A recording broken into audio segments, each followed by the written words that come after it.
Assalamualaikum warahmatullahi wabarakatuh. Hari ini kita lanjutkan lagi bahasan kita tentang tata nama senyawa, yaitu tata nama senyawa organik. Di mana senyawa organik adalah senyawa yang mengandung atom C dan atom H sebagai unsur utama dan unsur lain seperti NPS, di mana N itu nitrogen, P itu fosfor, S itu belerang atau sulfur, dengan kekhasan antar atom C membentuk rantai karbon. Kemudian lihat lagi di buku kalian halaman 30. Senyawa organik jauh lebih banyak dan lebih kompleks dibandingkan dengan senyawa anorganik.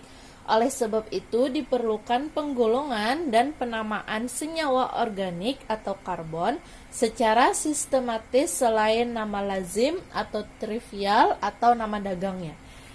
Nah, misalkan ada senyawa-senyawa organik yang hanya terdiri atas unsur karbon C dan hidrogen H, hanya terdiri dari dua unsur ini, atom ini yaitu yang C dan H, maka dia disebut sebagai senyawa hidrokarbon. Kemudian dari senyawa hidrokarbon itu terbagi menjadi 3, yaitu senyawa alkana, senyawa alkena, dan senyawa alkuna. Nah, kita bahas yang pertama, senyawa alkana.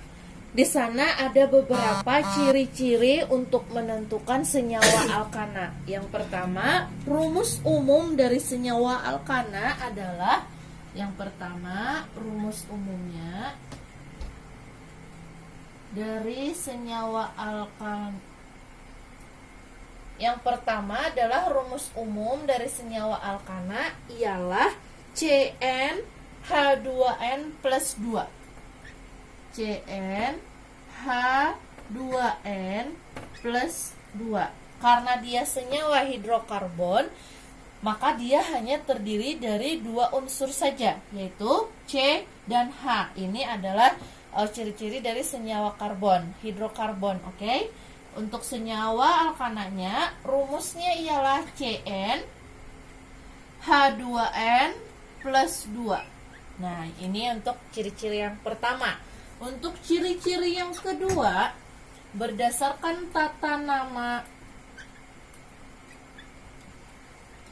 senyawa berdasarkan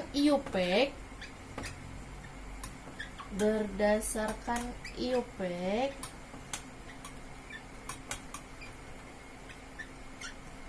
maka akhiran dari setiap nama dari suatu senyawa itu berakhiran kata-kata ana.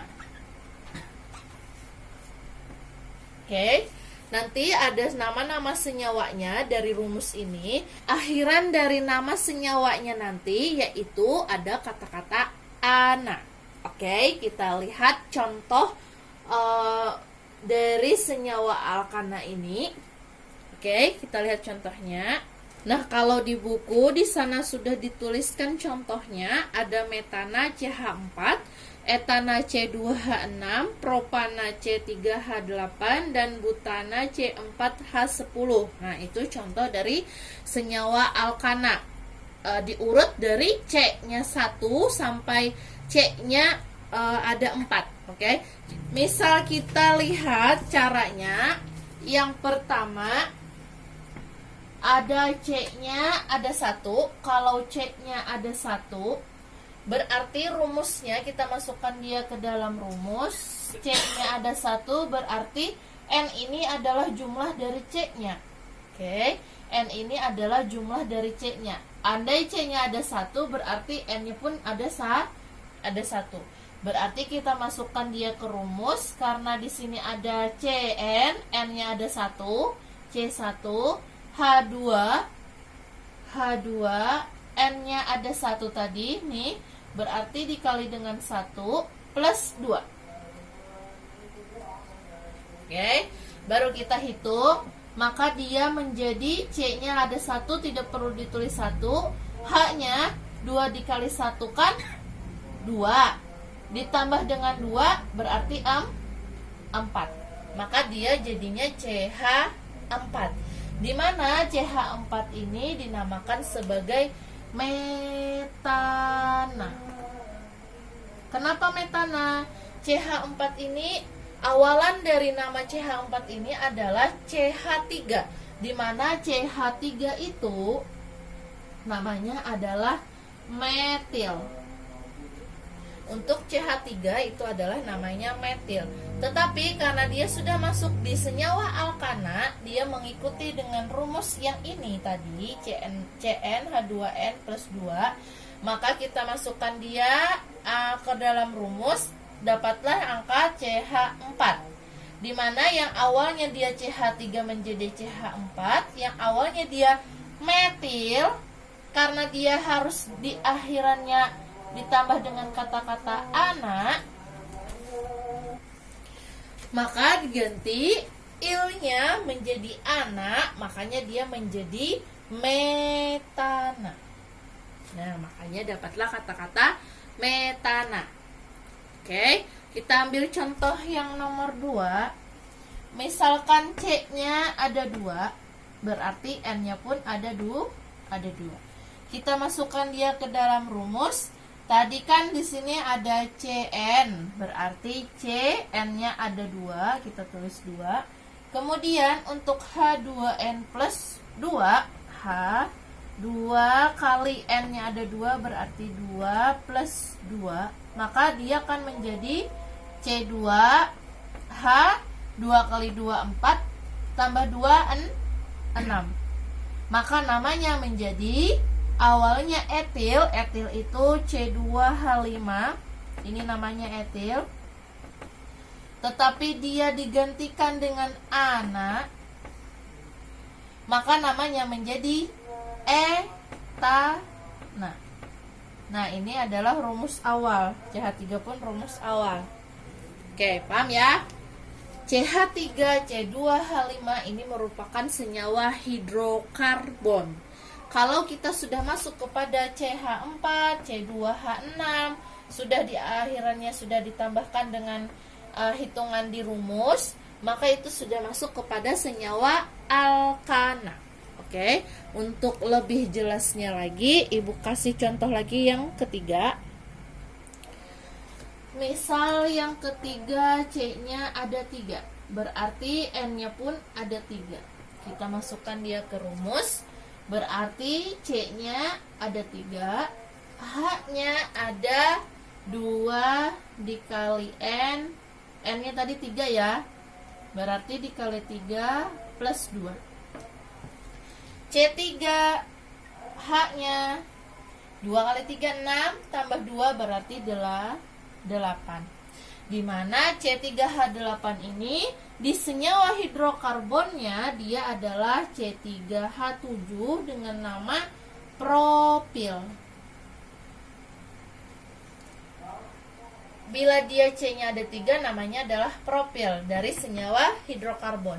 Kalau dia sudah masuk ke rumus senyawa alkana, berarti dia C3H8 yang awalnya il diganti dengan ana, berarti namanya menjadi propana. Oke, paham ya? Untuk seterusnya berarti kalian sudah bisa menghitung dan memasukkan dia ke dalam rumus. Nah, kemudian di sana ada butana, berarti C-nya ada 4 dengan rumus seperti yang tadi, oke? Bisa ya? Kemudian ada di sana lagi pentana, di mana C-nya ada 5. Berarti dimasukkan ke rumus lagi, berarti dia menjadi C5H12. Dan heksana C6H14. Nah, kalian sudah mengerti untuk penamaan dari senyawa alkana dan bisa menghitung untuk memasukkan ke dalam rumus, oke? Untuk selanjutnya nanti Ibu kasih kalian tugas dalam penamaan. Oke, di akhir saja, di akhir dari penjelasan ini Ibu kasih tugasnya. Ibu lanjutkan terlebih dahulu untuk yang senyawa alkena. Yang nomor 2-nya adalah senyawa alkena. Ada 2 ciri, di mana rumus umum dari senyawa alkena adalah CnH2n. CnH2n. Nah, ini rumus umumnya. Dan untuk tata nama senyawanya,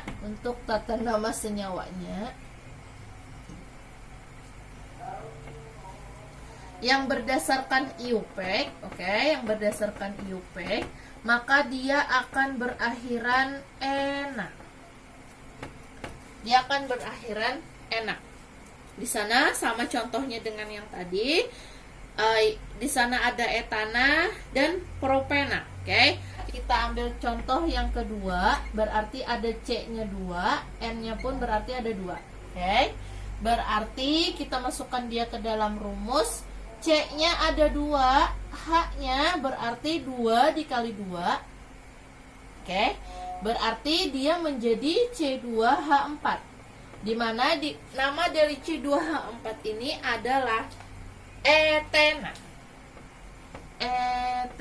Sama halnya dengan tadi, di mana etena ini didapatkan dari senyawa hidrokarbonnya, yaitu yang C2H5, etil. Ditambahkan dengan kata-kata ena, maka dia akan menjadi etena. Etil diganti ilnya dengan ena, maka dia namanya jadi etena. Nah, ini untuk penjelasan yang kita masukkan ke dalam rumus. Berarti untuk yang C3H5 sama halnya untuk perhitungannya seperti ini juga. Paham ya? Harus bisa, karena Ibu sudah mencontohkan bagaimana cara memasukkan dia ke dalam rumus. Yang ketiga, ada senyawa alkuna, di mana rumus umumnya sama dengan rumus umum dari alkuna ialah CnH2n kurang 2. Nah, ini untuk rumus alkuna. Dan untuk tata nama senyawanya, nah Ibu singkat saja, IUPAC. Dia harus berakhiran una. Dia harus berakhiran una. Ibu kasih contoh dia di sana seperti etuna dan propuna. Ibu kasih contoh di sini. Untuk yang senyawa alkuna, yang Ibu ambil yang propuna, berarti yang C-nya ada 3. C-nya ada 3, ini N sama dengan 3. C-nya ada 3, kita masukkan ke rumus. N-nya ada 3, berarti C3H2. N-nya kan ada 3, berarti dia dikali 3 dikurang 2.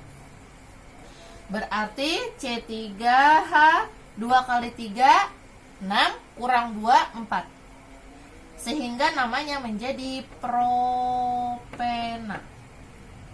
Yang awalnya dia C3H7, yaitu namanya adalah propil. Jika dia berakhiran dengan kata-kata una, ilnya diganti dengan una sehingga menjadi, sini salah ya Ibu ya, menjadi propuna. Paham ya? Untuk yang senyawa alkuna. Nah, ini adalah rumus molekul dan tata nama senyawa organik, yaitu ada rumus molekul untuk senyawa hidrokarbon, ada rumus molekul untuk senyawa alkana, ada rumus molekul untuk alkena, dan rumus molekul untuk senyawa alkuna. Nah, tadi kan Ibu sudah kasih ciri-ciri dan contoh salah satu dari masing-masing senyawa organiknya. Nah, di sini Ibu tuliskan rumus molekul untuk senyawa hidrokarbon. Semuanya sudah lengkap Ibu tuliskan dari C1 sampai C10. Beserta namanya Ibu sudah tuliskan juga. Kemudian ada beberapa cara Ibu tuliskan, ada beberapa contoh untuk masing-masing senyawa organiknya. Tadi sudah beberapa Ibu jelaskan ya. Kalian pasti sudah paham, oke? Ibu jelaskan sedikit lagi di sini. Nah, misal pada si rumus molekul CH3 untuk senyawa hidrokarbon namanya adalah metil. CH3 ini berarti C-nya ada 1. Karena tidak ditulis, berarti dia tetap CH3. Kemudian, untuk menentukan si rumus molekul untuk senyawa alkana, tadi sudah ada rumusnya. Rumusnya CnH2n plus 2. Sudah Ibu jelaskan juga tadi. Kita masukkan langsung dia ke dalam rumus sehingga ada C1H2 kali 1 plus 2 menjadi CH4, sehingga namanya yang awalnya metil, kalau dia diubah berdasarkan tata nama senyawa IUPAC, maka berakhiran ana, awalnya metil menjadi ana, berarti metana. Kemudian untuk yang C2H5, ini si etil, awalnya untuk rumus molekulnya C2H2 kali 2 plus 2, maka dia akan menjadi C2H6.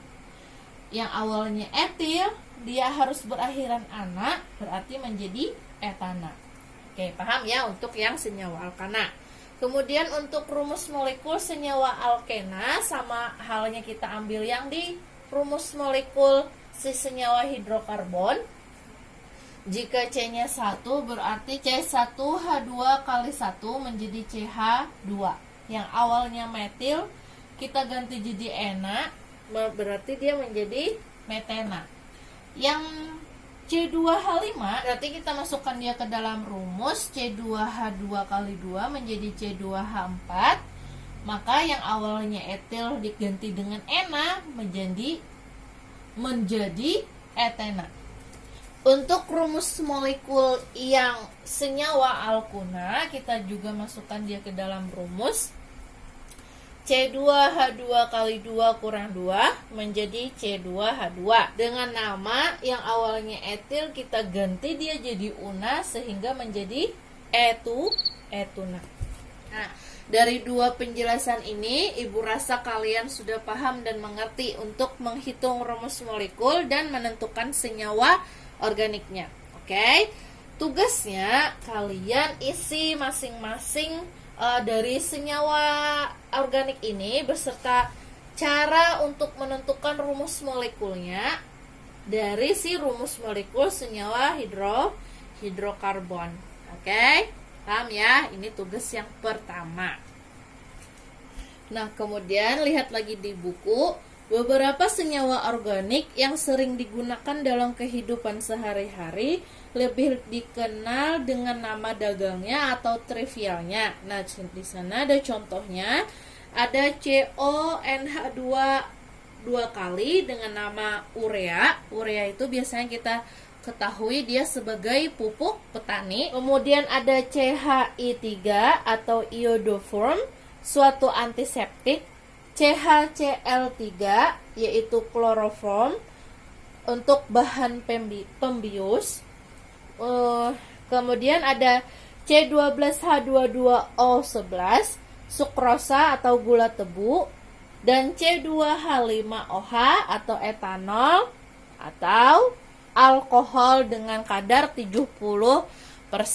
Nah, itu nama-nama dari senyawa organik yang sering digunakan dalam kehidupan sehari-hari. Nah, inilah untuk tata nama senyawa organik. Kemudian kita lanjutkan, yaitu tata nama IUPAC berdasarkan bilangan oksidasi. Nah, di sana lihat, masih ingatkah Anda apa nama senyawa yang memiliki rumus kimia FeCl2 dan FeCl3? Nama senyawa FeCl2 adalah ferroklorida. Ingat ya, yang kemarin kita sudah cari namanya. Kemudian sedangkan nama senyawa FeCl3 adalah ferriklorida. Oke, ingat ya. Unsur Fe memiliki dua macam bilangan oksidasi, yaitu plus 2 dan plus 3, dengan penamaan FeCl2 dan FeCl3 dengan menambahkan akhiran O untuk logam yang memiliki bilangan oksidasi kecil. Ingat ya. Dan akhiran I untuk unsur yang memiliki bilangan oksidasi besar. atau kurang komunikatif. Oke. Kemudian, untuk unsur yang memiliki lebih dari satu bilangan oksidasi diperlukan suatu tata nama yang menyertakan bilangan oksidasi dari unsur dalam senyawanya. Tata nama demikian dikembangkan oleh ahli kimia Jerman yaitu Alfred Stock dan kemudian dikenal sebagai sistem Stock. Dalam sistem ini, bilangan oksidasi dinyatakan dengan angka Romawi. Oke, kalian sudah bisa ya untuk perhitungan Romawi atau angka-angka Romawi 1 sampai berapa yang ditulis setelah nama ionnya tanpa diberi spasi. Nah, nanti kita lihat caranya. Di sana ada beberapa senyawa untuk perhitungan bilangan oksidasinya. Yang pertama ada senyawa biner dari logam dan non-logam, senyawa biner dari non-logam dan non-logam, senyawa yang mengandung ion poliatom, dan senyawa asam. Untuk senyawa basa di sini tidak dijelaskan, berarti senyawa basa itu jarang juga ditemukan berdasarkan bilangan oksidasinya. Oke, kita bahas yang pertama, yaitu senyawa biner dari logam dan non-logam. Contohnya sama yang seperti kemarin.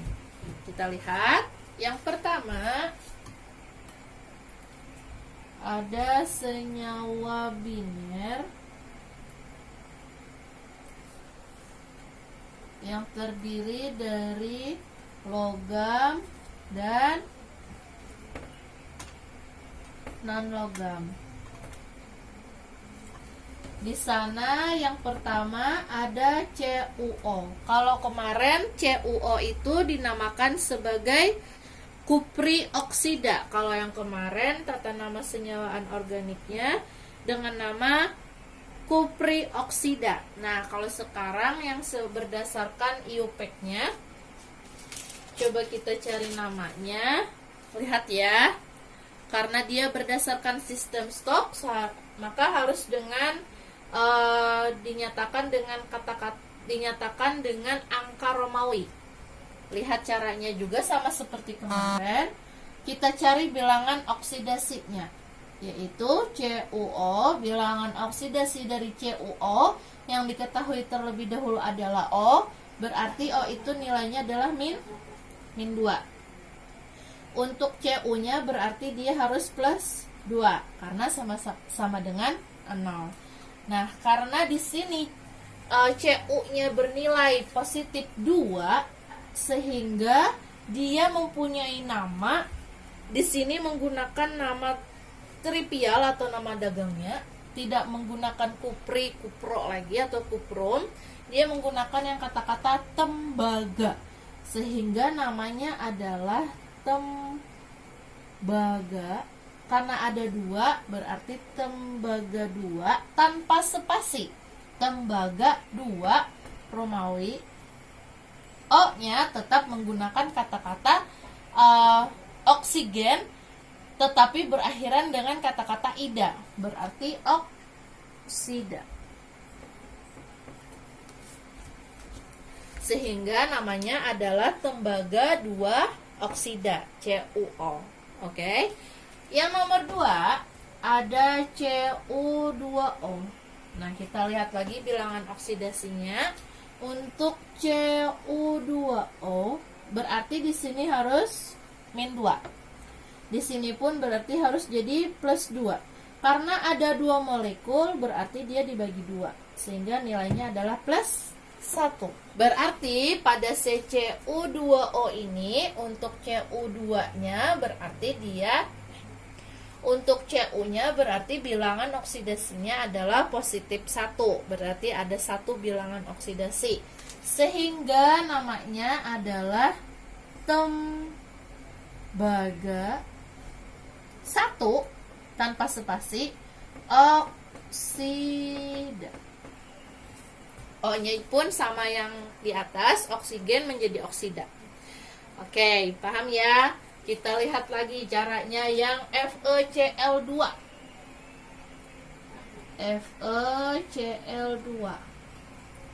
Kita cari bilangan oksidasinya. FeCl2. Karena Cl itu nilainya adalah -1 dikali 2 berarti min 2. Sehingga untuk Fe-nya karena sama dengan 0 berarti di sini positif 2. Nah, di sini pun namanya tidak lagi menjadi ferro atau ferri, dia menggunakan nama dagangnya yaitu besi untuk Fe. Sehingga namanya berarti menjadi besi karena ada 2, di sini menjadi 2 huruf Romawi dan tanpa spasi. Cl-nya ditambahkan dengan kata-kata ida menjadi klorida. Nah, sehingga namanya menjadi besi 2 klorida. Kemudian yang terakhir untuk FeCl3. Nah, kita cari bilangan oksidasinya.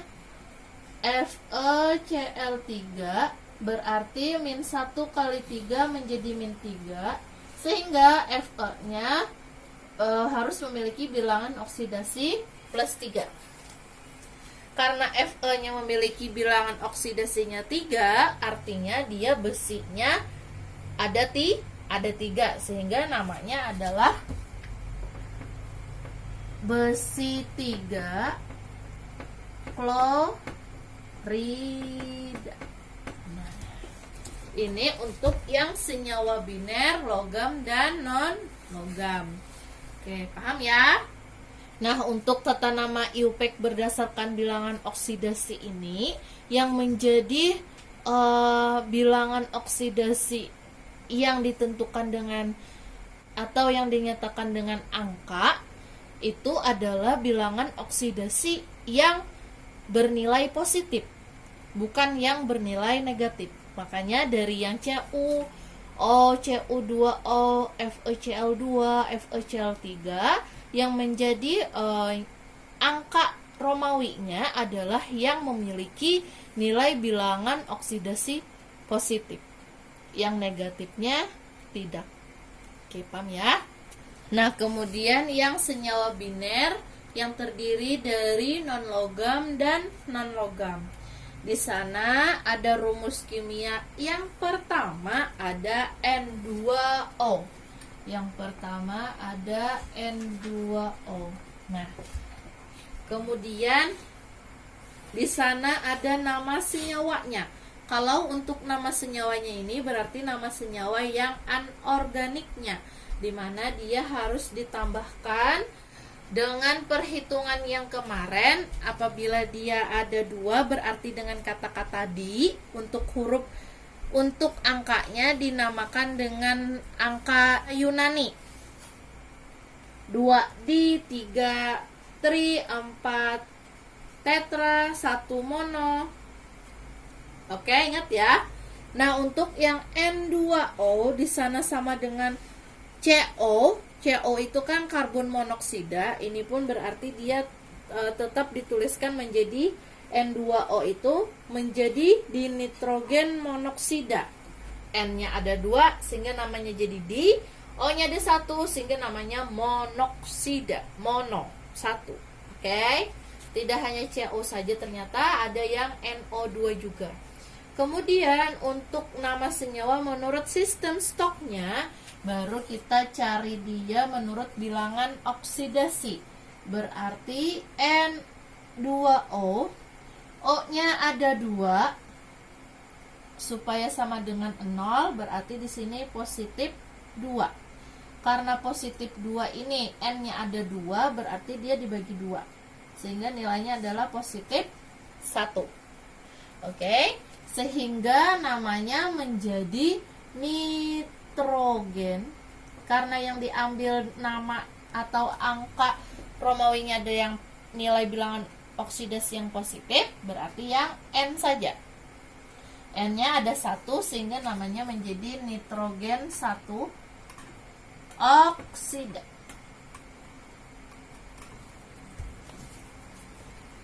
Oke, paham ya? Kemudian yang nomor 2 ada NO. Nah, NO ini karena sama dia memiliki 1 unsur, sehingga Namanya tidak mononitrogen monoksida, tetapi hanya salah satu yang diambil, dan yang nama terakhirlah yang diambil untuk dituliskan angka Yunaninya. Makanya namanya adalah nitrogen monoksida. Namanya adalah nitrogen monoksida. Untuk bilangan oksidasinya, nama stoknya berarti kita hitung NO. O-nya berarti ada 2. Supaya hasilnya 0 berarti ada positif 2 untuk N-nya. Artinya N-nya ada 2 bilangan oksidasi. Namanya berarti menjadi nitrogen dua oksida. Nah, kemudian contoh lainnya ada N2O5. N2O5. N2O5 ini karena N-nya ada 2, artinya dia dinamakan angka Yunaninya dengan kata-kata di nitrogen. O-nya ada 5. 5 itu nama Yunaninya adalah penta, sehingga namanya menjadi pentaoksida. Kemudian untuk nama stoknya kita hitung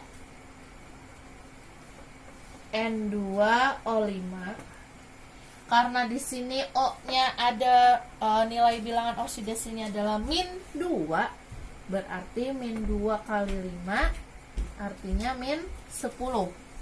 Berarti untuk N-nya ada positif 10. Tapi karena ada N-nya 2 dibagi dengan 2, sehingga N-nya memiliki bilangan oksidasi 5, positif 5. Karena N-nya ada 5 bilangan oksidasi, namanya menjadi nitrogen 5 oksida. Nah, paham ya? Kemudian ada PCl3.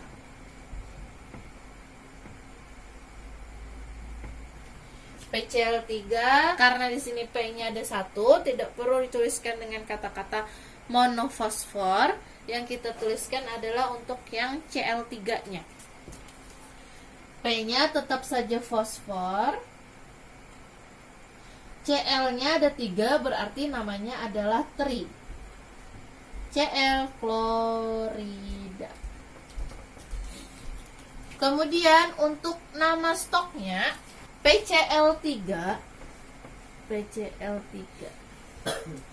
Cl ini kan nilainya -1 kali 3 berarti menjadi -3. Sehingga P-nya harusnya positif 3. Karena P memiliki bilangan oksidasinya 3, namanya menjadi fosfor 3 klorida.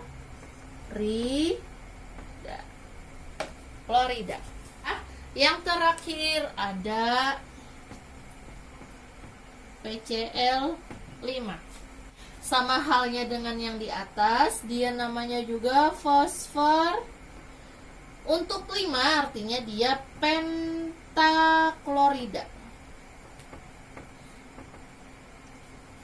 Untuk nama stoknya berarti kita hitung PCl5, dia adalah -1 untuk Cl, dikalikan dengan 5 berarti dia -5.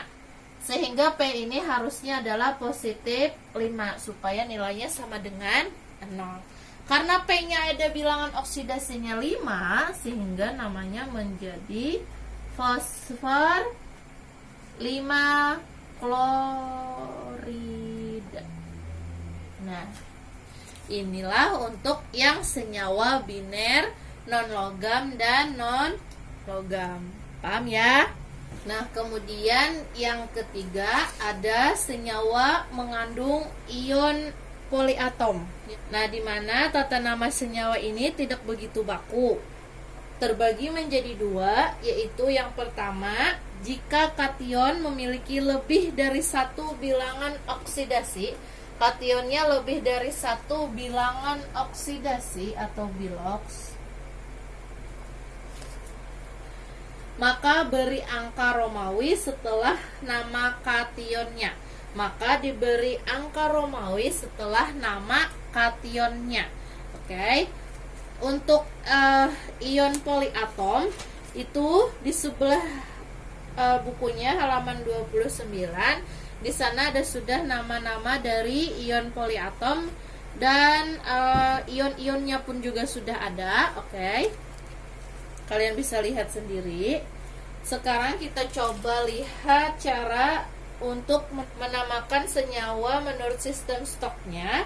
Yang pertama ada MnSO3 dua kali. Yang pertama ada MnSO3 dua kali. Nah, itu untuk perhitungan bilangan oksidasinya, perhatikan Ibu.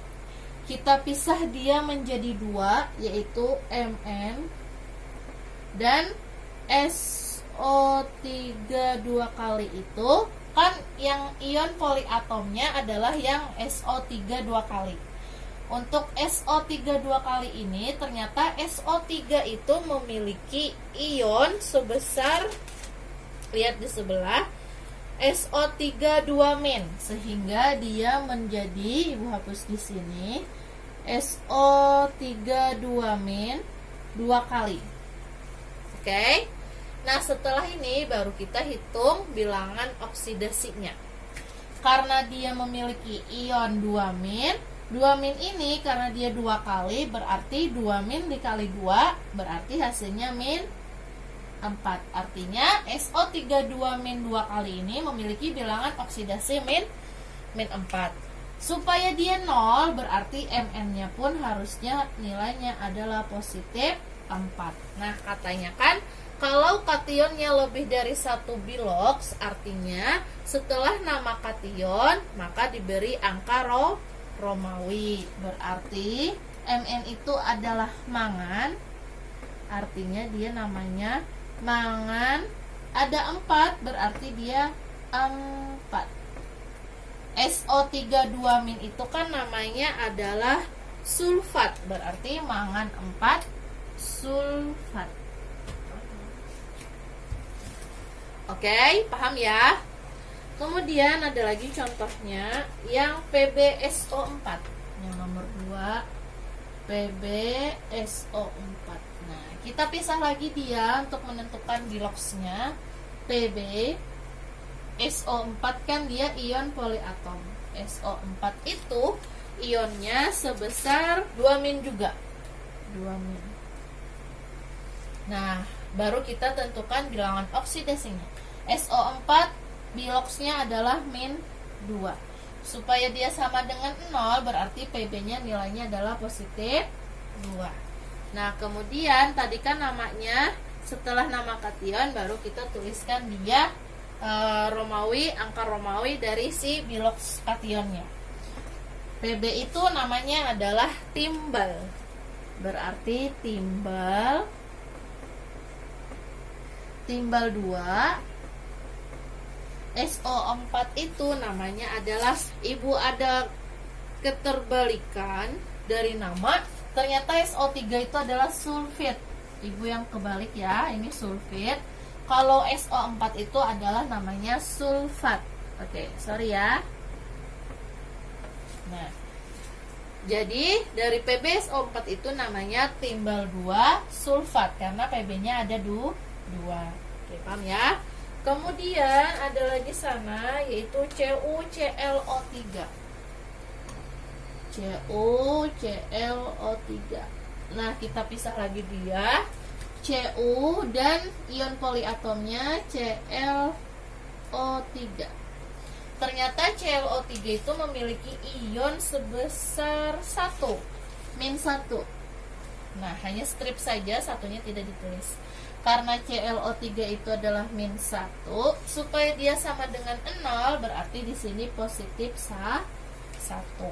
sehingga namanya menjadi Cu itu namanya adalah tembaga.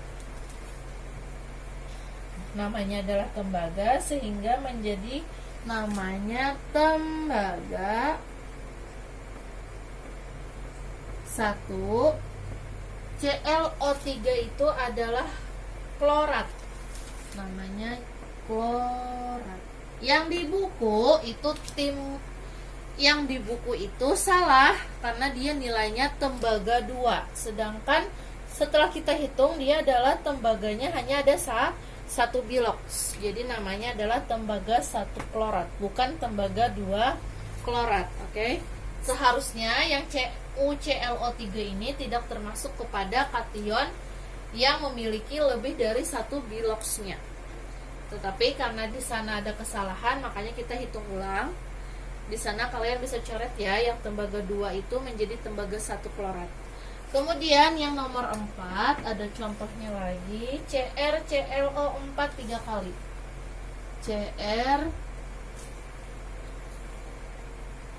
CrClO4 3 kali.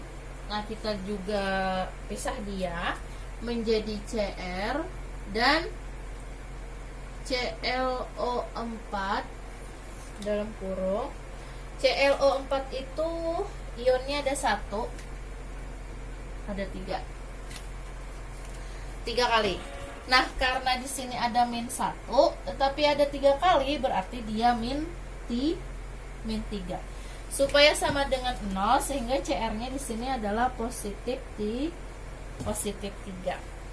Jadi untuk CR itu namanya adalah kromium.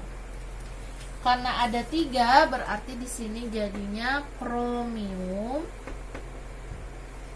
3 kali. Untuk ClO4-nya namanya adalah perklorat.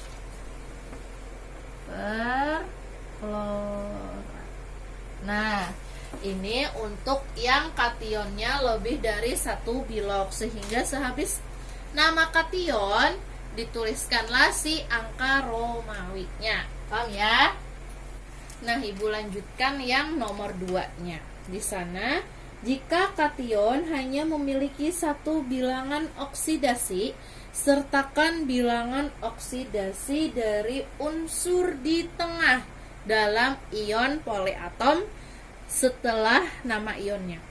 Awalan Yunani tidak digunakan lagi, kecuali unsur tersebut dapat membentuk lebih dari 1 senyawa tetapi bilangan oksidasinya sama.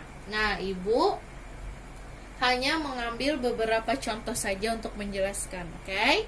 Di sini yang di paling pasti untuk ciri-cirinya yaitu kationnya hanya ada 1 bilok saja.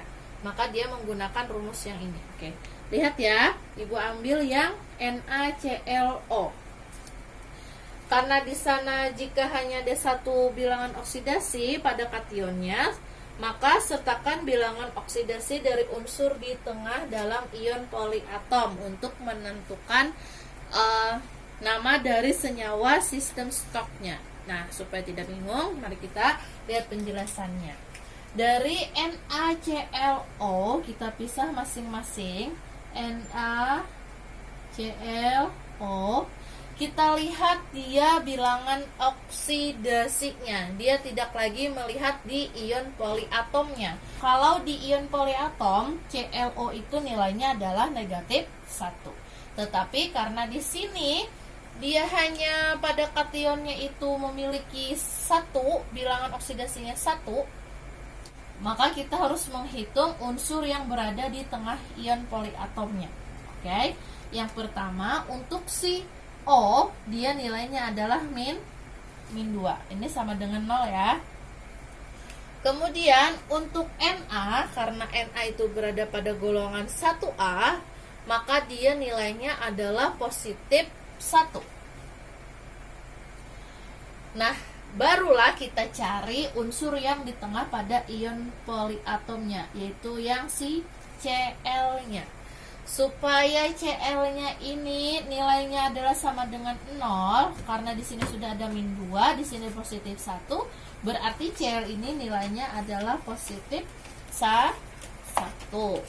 sehingga namanya menjadi natrium.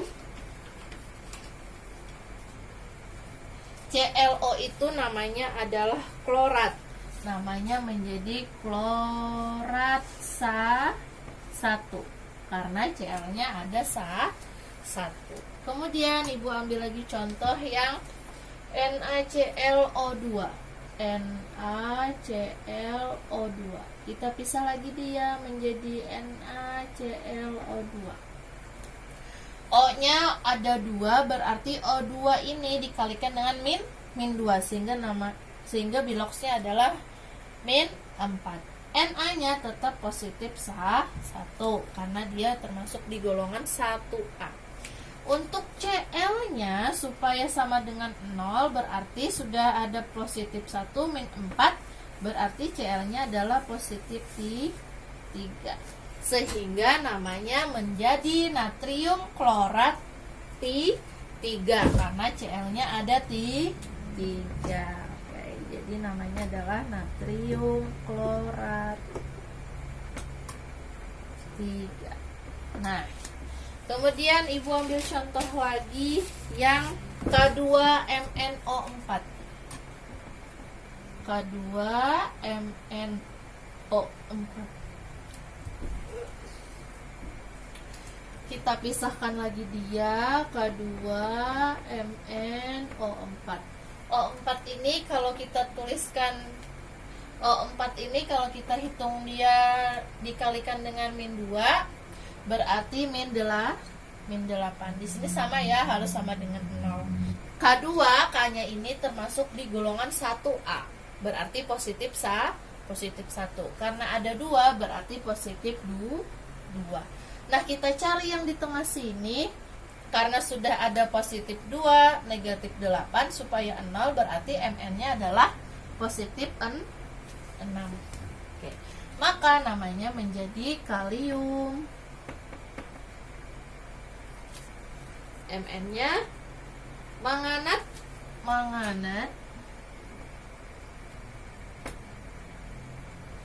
Karena ada 6 berarti manganat 6. Oke, paham ya? Satu lagi Bu contohkan yang KMnO4. KMnO4.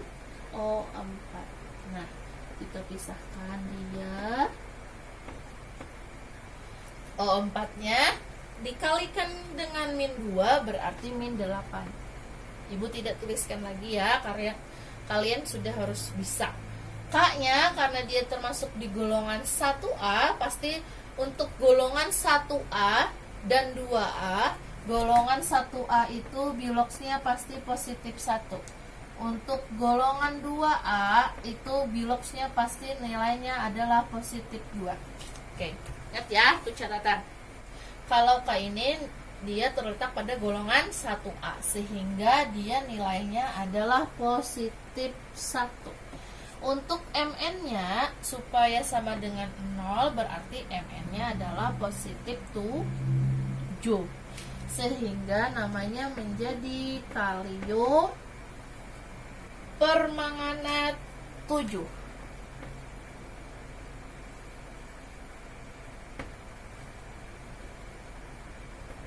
Tidak muat ya, harusnya di belakang sini. Tidak pakai spasi. Oke, paham ya untuk yang senyawa mengandung ion poliatom yang nomor 2-nya. Kemudian yang senyawa asam. Jika senyawa asam mengandung ion poliatom, beri angka Romawi untuk unsur dalam ion yang dapat memiliki lebih dari satu bilangan oksidasi. Nama ion poliatom menggunakan akhiran at dan tanpa diberi awalan Yunani, tetapi dia diberi nama awalan asam. Ingat ya untuk yang senyawa asam. Ibu ambil contoh yang pertama yaitu HCl. HCl kita bicara bilangan oksidasinya yaitu ini negatif 1, yang ini positif 1. Dia harus sama dengan 0, oke? Berarti namanya menjadi asam klorida. Yang kedua, Ibu ambil contoh lagi yang HClO2. HClO2. Nah, ini caranya sama dengan yang tadi, yang barusan tadi, yaitu kita cari masing-masing unsurnya. Untuk O2 dikalikan dengan min 2 berarti min 4. H itu selalu nilainya adalah positif 1. Sehingga untuk si Cl berarti dia nilainya adalah positif 3. Supaya nilainya adalah sama dengan 0. Sehingga namanya menjadi asam klorat 3.